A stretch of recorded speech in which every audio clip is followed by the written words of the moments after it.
Recently, I watched a movie called You Were Never Really Here.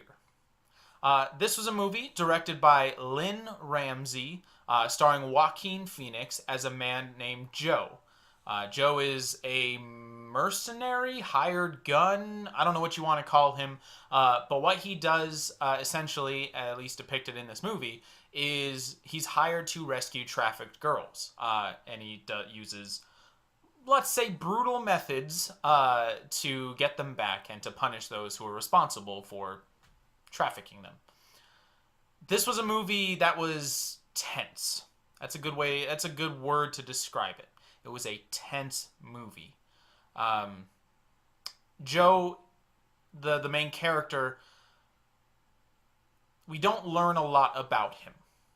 We do learn something about him, mostly through very brief flashbacks, images that are shown very quickly, short, pieces of his past we are supposed to infer. It's never straight up told to us, of him witnessing abuse in his household, being abused himself. It shows images from war in the Middle East and violence, and it all leads to Joe. He is clearly suffering from PTSD. He rarely sleeps in this movie, if at all. He's always very on edge. And another significant thing about him is that he is constantly considering suicide. Not only in his times at home, when he's at rest or just trying to sleep or can't sleep, but even in what you could call his normal day to day, when he goes out, when he's waiting for the train, he's looking at the tracks, considering the idea that he could throw himself down under a train. There are lots more examples like that. I don't need to go into all of them. But this character is beautifully portrayed. This movie does a very good job at showing you the effects of trauma and violence and war, without being too obvious about it. And never at one point, unfortunately, I guess, for the character, he go to a therapist and the therapist says, "Oh, you've suffered greatly. You've had, all this trauma in your past and now you need to work through it." No, that would be out of character. We learn about him very naturally through what he does, through how he talks, through how he looks at people, how he can't sleep. That's a big, that sticks with me. That for an entire night, it essentially shows him just staring up into the camera. Not into the camera, but staring and not sleeping.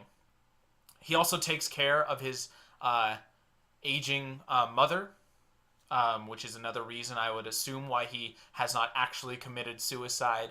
Also, I would infer that he has actually some sort of moral reason for saving these girls, and it's not just a simple job that he has the skills to accomplish. But these are all things that we as an audience get to decide, essentially. Now, there are clues, of course, there are flashbacks and whatnot, but none of it is outright told to the audience. And that's what I loved about this movie. This movie is very subtle, even when it's brutal. There are scenes where he goes to rescue girls from these traffickers, and he is a very violent man. But all the violence is portrayed either off screen or with some sort of extra layer between the audience and the actual event taking place. So, for example, there's a couple parts where he is, this is graphic, he is essentially killing people with a hammer. Obviously, that's not a gentle thing, it's a very violent act. So it's either shown off camera, or there are times when we see it through a security camera. And it's still kind of covered up by what's going on, like, Joe is in the way, so we don't actually see things happening. But it's also this extra layer of separation. We're not actually seeing it. We're seeing a recording of what happened. And I really liked that. Now, I think in some of my readings about this movie, that was done more for maybe technical reasons, or possibly budgetary, like didn't have the money to for makeups or that kind of thing. I don't know if that's true, but what I loved about it is while I was watching, it spoke to me about the idea of disassociation.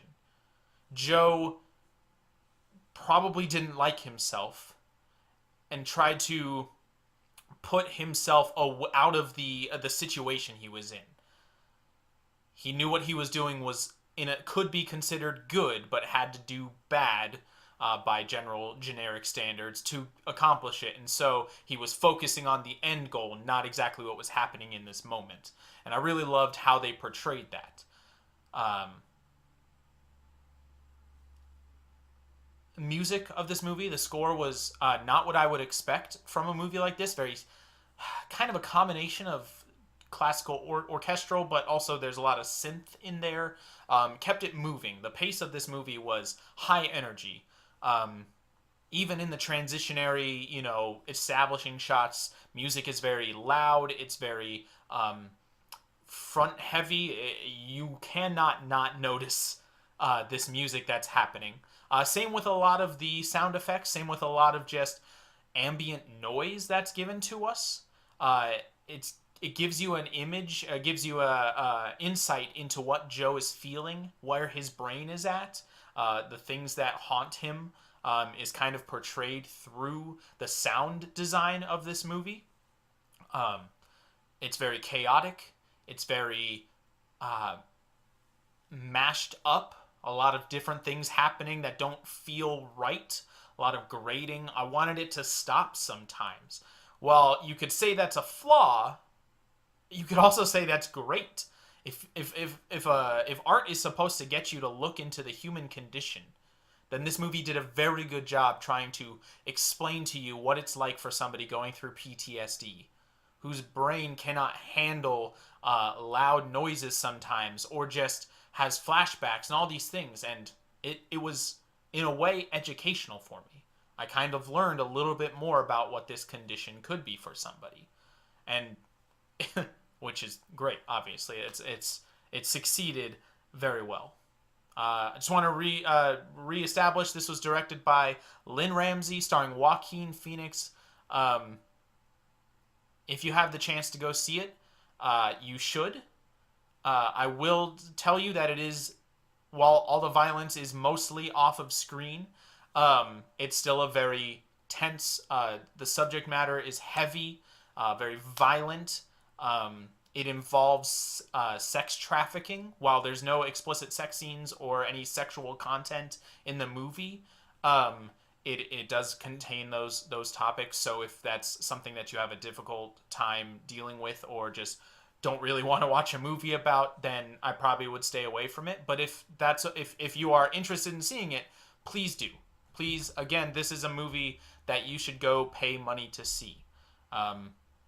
When it comes to art, consumer art, I do believe that we vote with our wallet, and this is a movie that you should vote for, that you should give your money to. That's all I have for you. Thank you so much for watching, and I hope you go see You Were Never Really Here.